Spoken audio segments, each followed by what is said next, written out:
Hello, I'm Czardus, and welcome to Cities Skylines for completely new players.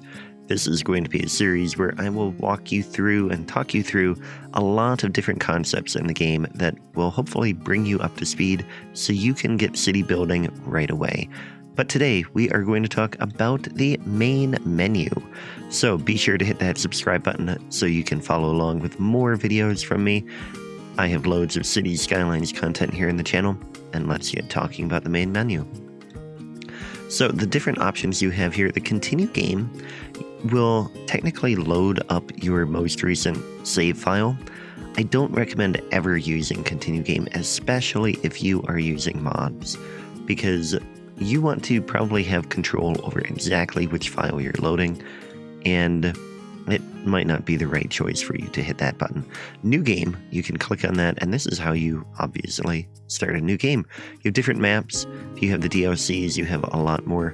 If you don't, then these are the ones you start with down here. If you have ones from the workshop, they're down here, and so on and so forth. But that's how you can choose them. There are different scenarios from the DLCs. They're okay.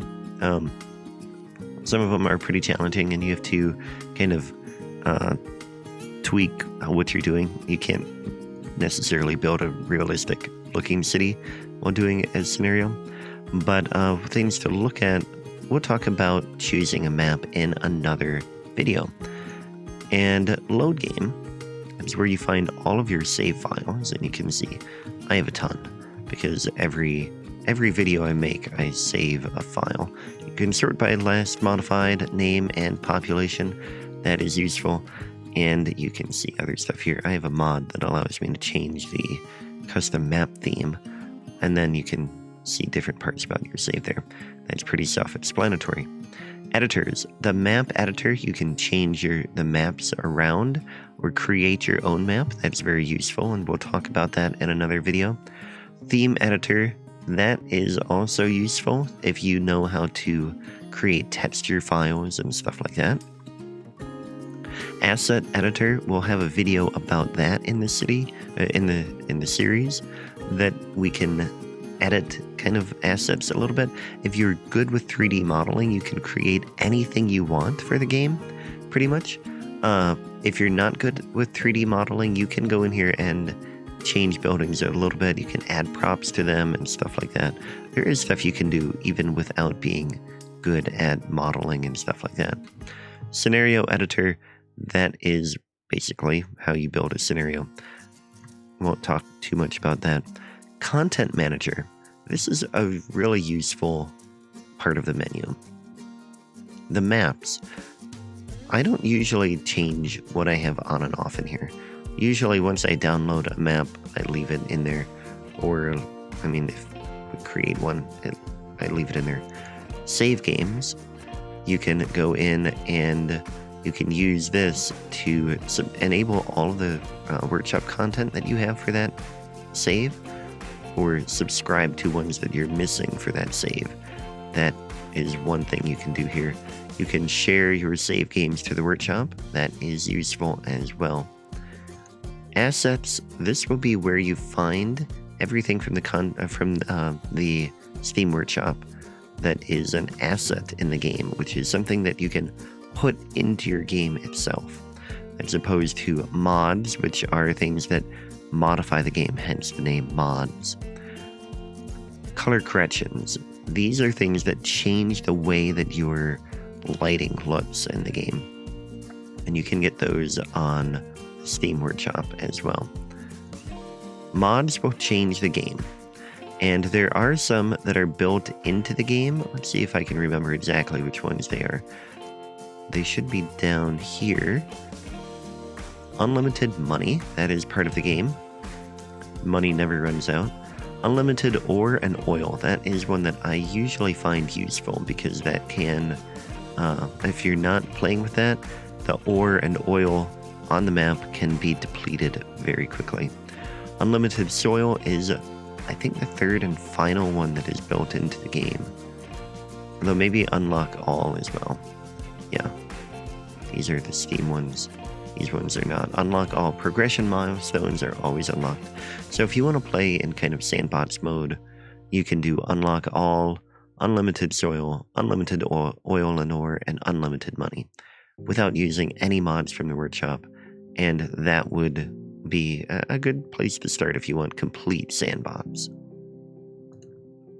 Camera scripts, these you can get on the workshop. They are for the in-game cinematic camera. I don't think there are many scripts on the workshop. I mean, obviously I'm not using any on this Steam profile that I have, but they're okay. Styles, these are different styles that are part of the game. We'll talk about them a little bit later as well. Map themes, they're things that can change the look of your game as well. A little bit different from color corrections. We'll have a video where we talk about color corrections and map themes as part of this series too. Scenarios, these are the different scenarios. And then Steam Workshop, this is just everything from the workshop that you're subscribed to. That's the content manager.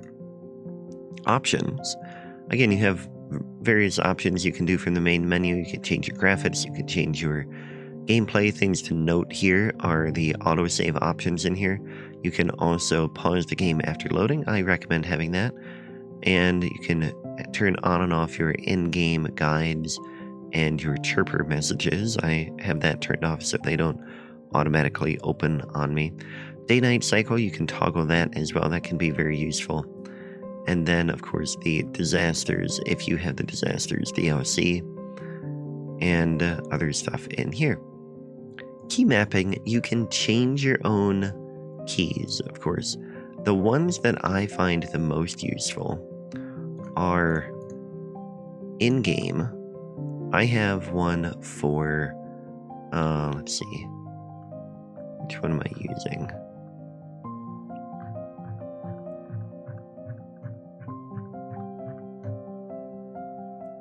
Here, I have one for turning off the advisor panel, so when things do pop up, I can just hit the button really quick to make it go away. And I have density info view, that's how I get to the population and unemployment part of the menu so quickly. I hit that button. And then road building, I have one as well, which I don't know where that went. I must have passed it at some point, maybe it's shared. Here we go. Toggle snapping to all and toggle snapping to road guidelines. We'll talk about those when we're doing a video on road building, but those are really useful to have so that I can just hit those buttons and change the snapping on the fly. I recommend that highly. Audio, you can change the volume levels, of course, and miscellaneous, you can change a few things. Then when you get mods, a lot of them will come with different options, and you can edit or like toggle your options there as well. Credits, of course, is self-explanatory, and exit game, I actually don't recommend using that at all unless you have the mod, which is called we might not have it on this profile actually. So like exit direct to desktop or something like that. Yeah, I don't think I have it on here. Here, let's check this way. Instant return to desktop. I recommend that because otherwise, especially if you're using mods, when you hit exit game, normally it will like do a whole bunch of weird stuff and it doesn't really exit cleanly. When you have the mod, you can exit the game, and it's like going to the task manager, then going to the details tab on your task manager, and then going to cities and completely terminating the process. And that is the cleanest way to exit the game. So if you don't have the mod, then then you should go into your task manager and do it that way. I recommend that, especially if you're using mods. Otherwise, you might get some issues. But that is it from me for today in this video. Be sure, again, to subscribe to the channel to get more Cities Skylines for completely new players over the next couple of weeks, and my other Cities Skylines content. But thanks for watching this video, and I will catch you next time. Take care.